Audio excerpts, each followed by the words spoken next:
What's up with it? It's OG Hollywood tapping in. So listen up, y'all. Today, we have Brim's top informant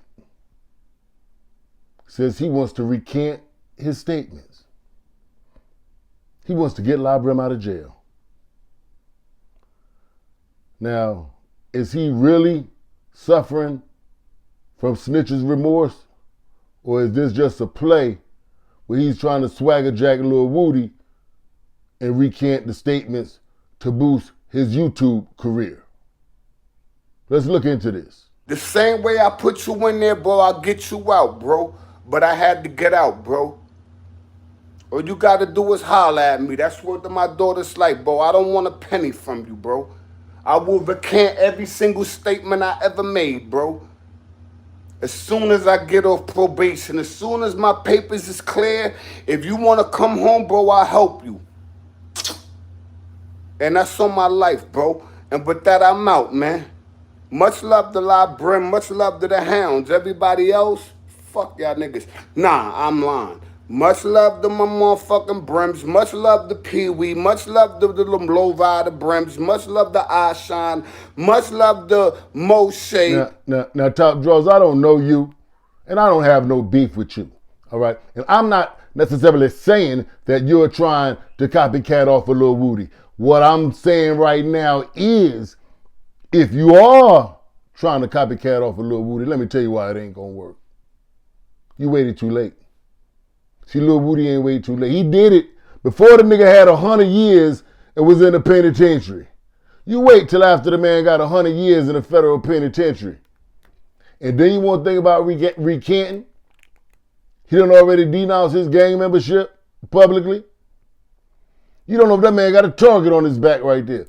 What if he ain't alive long enough for you to recant your statements? I don't know you. I don't have no beef with you. Like I said, you ain't telling me or nobody that I know of as of yet. But what I will say to you and to your partner in crime, Kha Reality, is I'm displeased with you young gentlemen for not being real with the people. See, I might come up here, you hear me call myself OG Hollywood, SMM, but I don't glorify or glamorize the gangbanging lifestyles. I actually talk about the most negative aspects about it to deter you from ever wanting to be in one. My intents and purposes. All right? You guys, on the other hand, you glorify and glamorize the snitch life, and you're not being 100 with the people. See, what you're feeling is called snitch's remorse, Top Draws. I'm going to tell you how that works. It's when the reality begins to sit in. You right?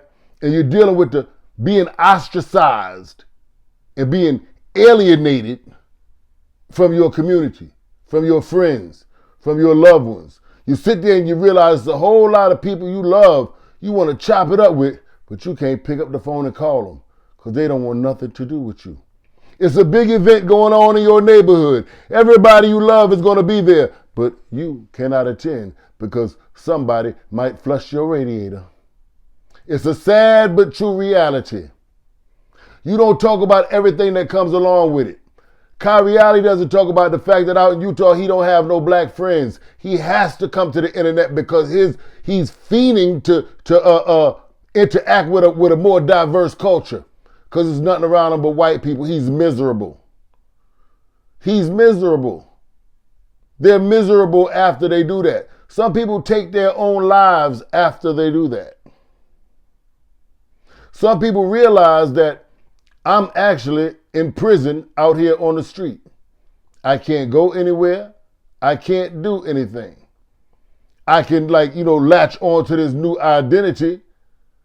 I'm Bob the Carpenter now, and I want to go to sip and paint with my wife. If you're of a certain mindset and you are completely done with the street, yeah, you might morph into that new guy that they created for you to be. But people like Kha Reality come up here every other day, he mad. He talk about he ready to boom somebody. He'll still boom somebody. See, he think he still got the street in him, but he can't go in the street. Ain't no streets in Utah. It's only roads. I know I've been to Utah. I've been to Salt Lake City downtown. The Motel 6 is right downtown. You turn into it right off a regular downtown street. I've been to Salt Lake City. I've been to Salt Lake City, Utah. There's a bunch of junkies and dope fiends and stuff downtown Salt Lake City, Utah. I've been there. But they ain't got you in Salt Lake City. Because they know too many rappers and concerts and stuff come through there. They ain't where they got you. They got you up somewhere where ain't no Negroes. And you're miserable. You hate it there. But you don't come on here and tell people like, yo, man, I should have just did my time. At least I'd have been around my people. You think that sometimes. Because you're miserable. If you weren't miserable, you would be so thirsty to go interact with the niggers in the spics every day. Yeah. You can't stay away from them. Ain't none of them where you at. Why don't you just like integrate in with the white folks? Why are you over here in this urban community? Because you're fiending for it. And you can't have it in real life. So you got to have it in virtual reality. Yeah, it sucks. Living that lifestyle sucks. You guys knew you were wrong when you did what you did. And you allowed yourselves to be manipulated by the fishermen. Yeah. You ever watch any of those fisherman shows on YouTube? I do. I sit there and I watch the guy fish, right? And he'll reel in a fish and I'll be like, hey, that's a nice fish. Then the next thing I know, instead of them putting the fish in a cooler, take home and eat it, he's taking that fish and he's putting it on a hook of another line. He's chunking it back out in the water. He's using that fish to catch a bigger fish. If the fish had any mind of his own, the fish wouldn't want to be a willing participant. He'd probably bite the guy on the finger when he's trying to do that. Say, hey man, what's the matter? I ain't good enough dinner for you. You gonna throw me back in the water and let another fish eat me to catch him? No, man, you should have been good enough for them. Y'all got me. I did what I did. Let me be a man about it and lay it on down. No. You went for the trick. The devil is a lie. You went for the trick. They told you, give us this guy and we'll give you your freedom. Because they know when you come out that door, you ain't gonna never be free again in your life. You ain't free. You ain't free. You in prison, on the street, and he on the road. Because there ain't no streets up there in Utah. He want to be in the streets so bad, that's all they want to talk about on the internet. Telling people how miserable you is. Tell them like they cool, you know what I'm saying? You like the white guys, they cool, they smoke out the bong and all that other stuff. And you could be the toughest guy around them. That's why you be so cocky on here, because all your friends are white and you got these tough guy city stories that you just let go to your head and you believe them all.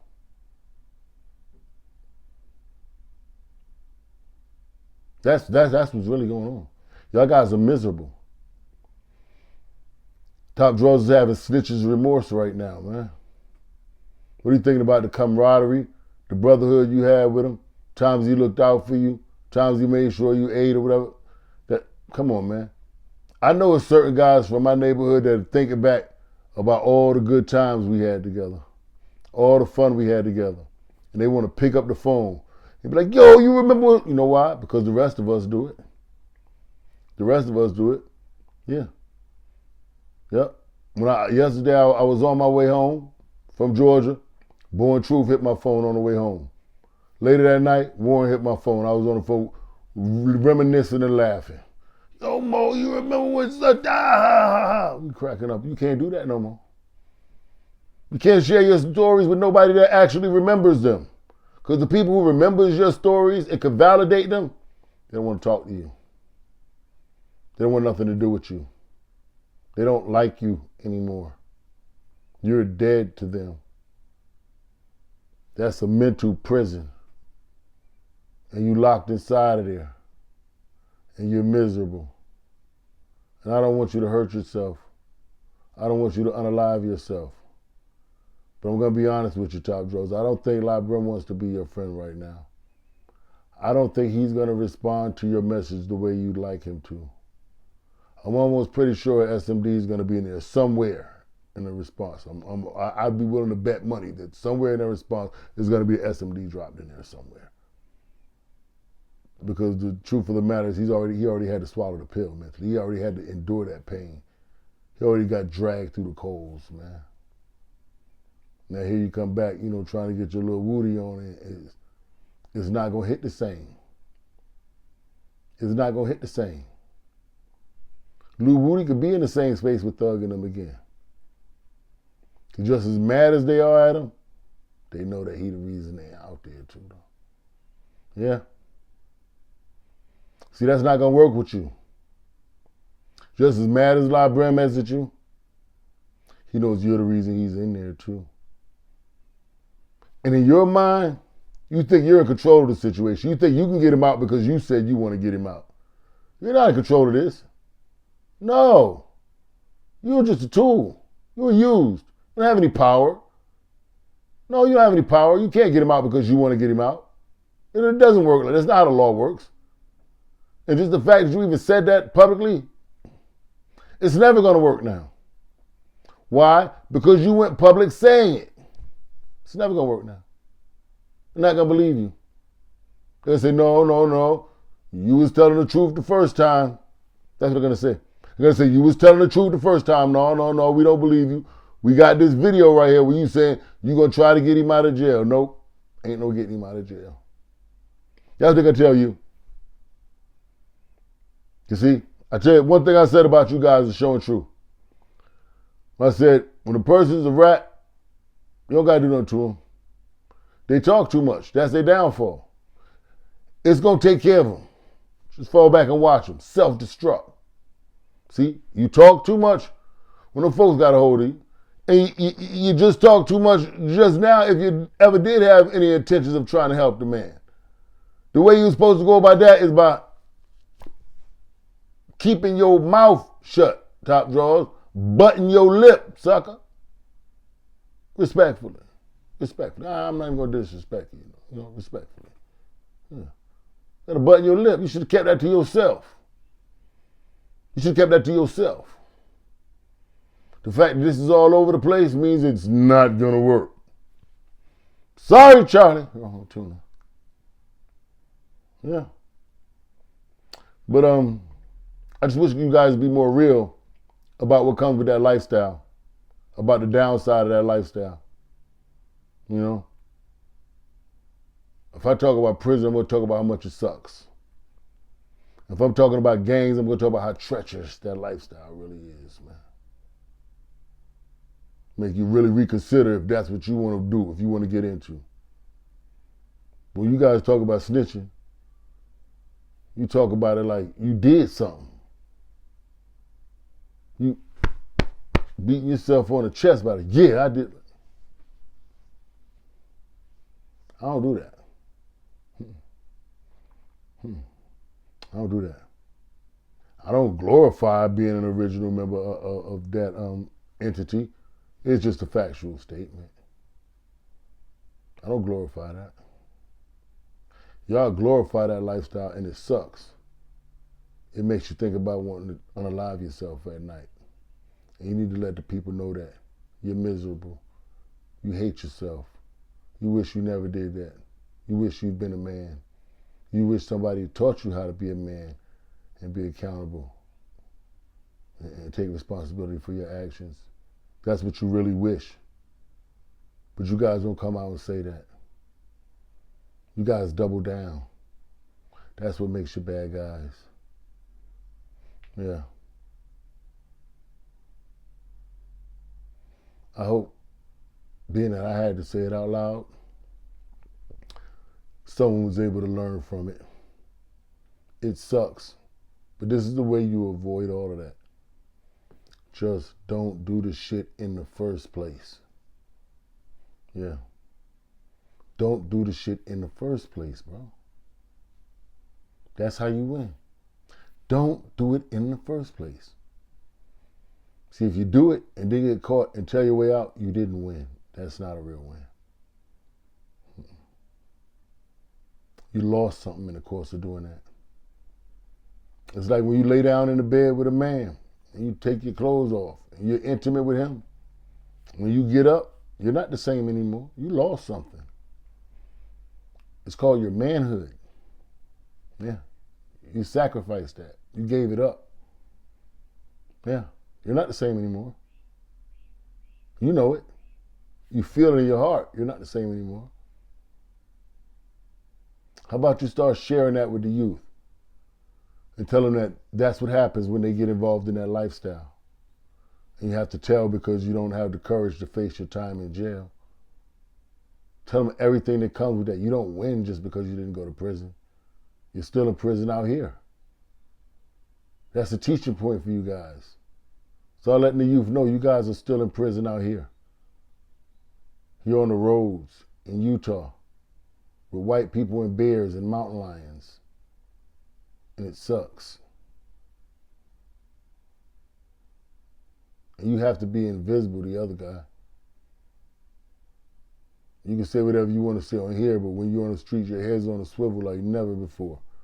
Because you know you did something bad. That looking over your shoulder feeling, it's never going to go away. It's never going to go away. How about tell people that? That feeling never goes away. It sucks being a rat. I should have never did the crime in the first place. That's the whole gist of it. You know, you should have never did the crime in the first place. Yeah. How about let that start being your narrative? But sucks you're dealing with that snitch's remorse, but that's what comes with it, buddy. At some point in time, you start thinking about your brother and all the good times and all the good things he did. Yeah. It's only a matter of time before the thoughts run through your mind. Then you got to live with it. You got to stew in that. Yeah. Go ahead and stew in that for a while.